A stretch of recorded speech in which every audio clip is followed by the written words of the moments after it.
was using earlier against his fellow Brazilian. Right. That would have been Lima. And Lima. Yeah. Lima and Marcelino. Marcelino. The names, by the way, are on the screen. They were there. And on this paper in front of us. And on the paper in front of us. Right. Coming up next, the second of the bronze medal contests in the under 60 kilo category.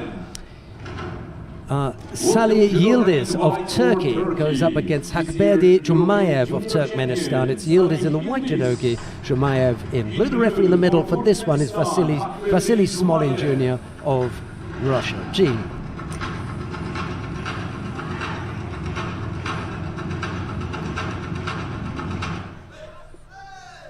Man, those are some drums.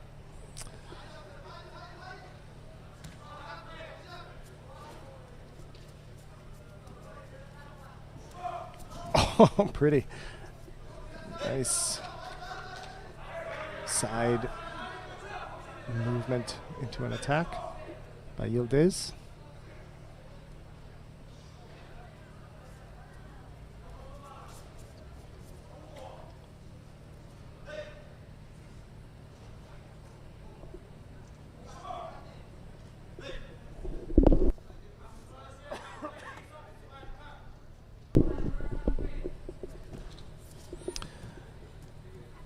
Yıldız has really been driving, but Jumayev is very, very difficult to move.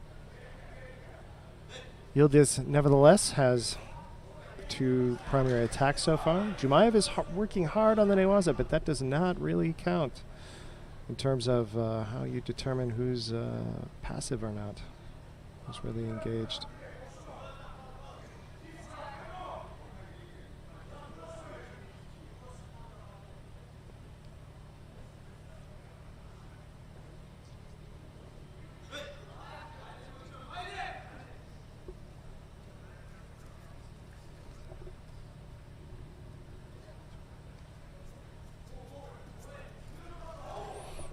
Jumayev in for an Uchimata, but Yıldız okay. Yıldız is diving there a little bit.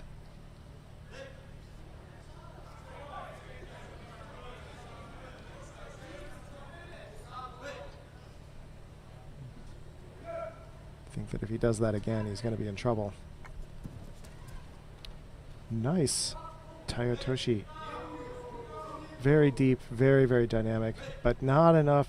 Kazushi didn't break his balance, didn't have it really going with his hands, and Tayotoshi is a hand throw.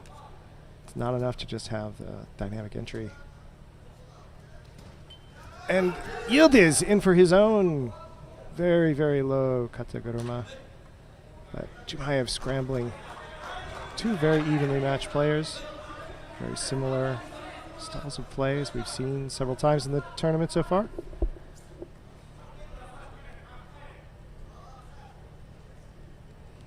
Slowing down a little bit as we come up on the halfway mark.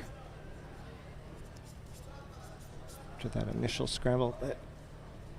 Okay, still 2 very strong attacks by Jumayev, but Yıldız had Jumayev's collar or cuffs tied up, and I think Jumayev was trying more or less to get free of that.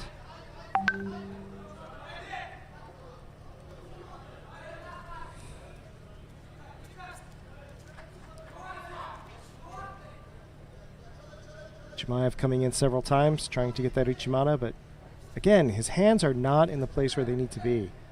And so Yıldız is able to block each one, step around it, never really being threatened. Getting some real newaza action going here. Jumayev trying to go for a pin, but Yıldız dragging him around to a neutral position.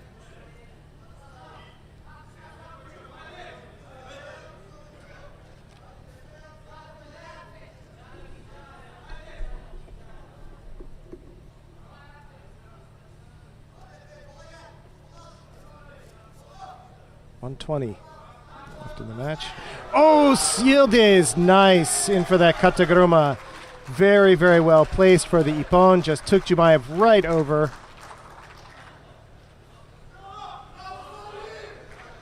Yes. And Go on. I'm just saying he did an excellent job of going right into the osekomi and not letting go until he was absolutely sure that the point had been called. Yeah,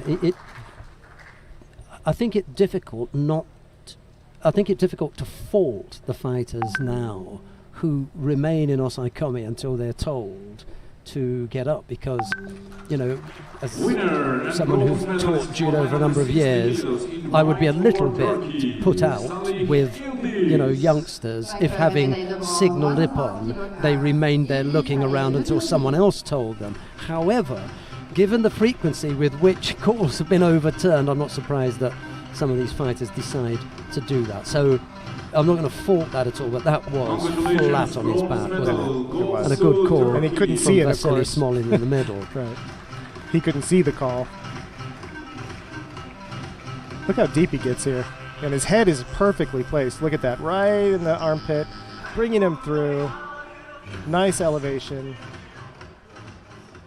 And then down into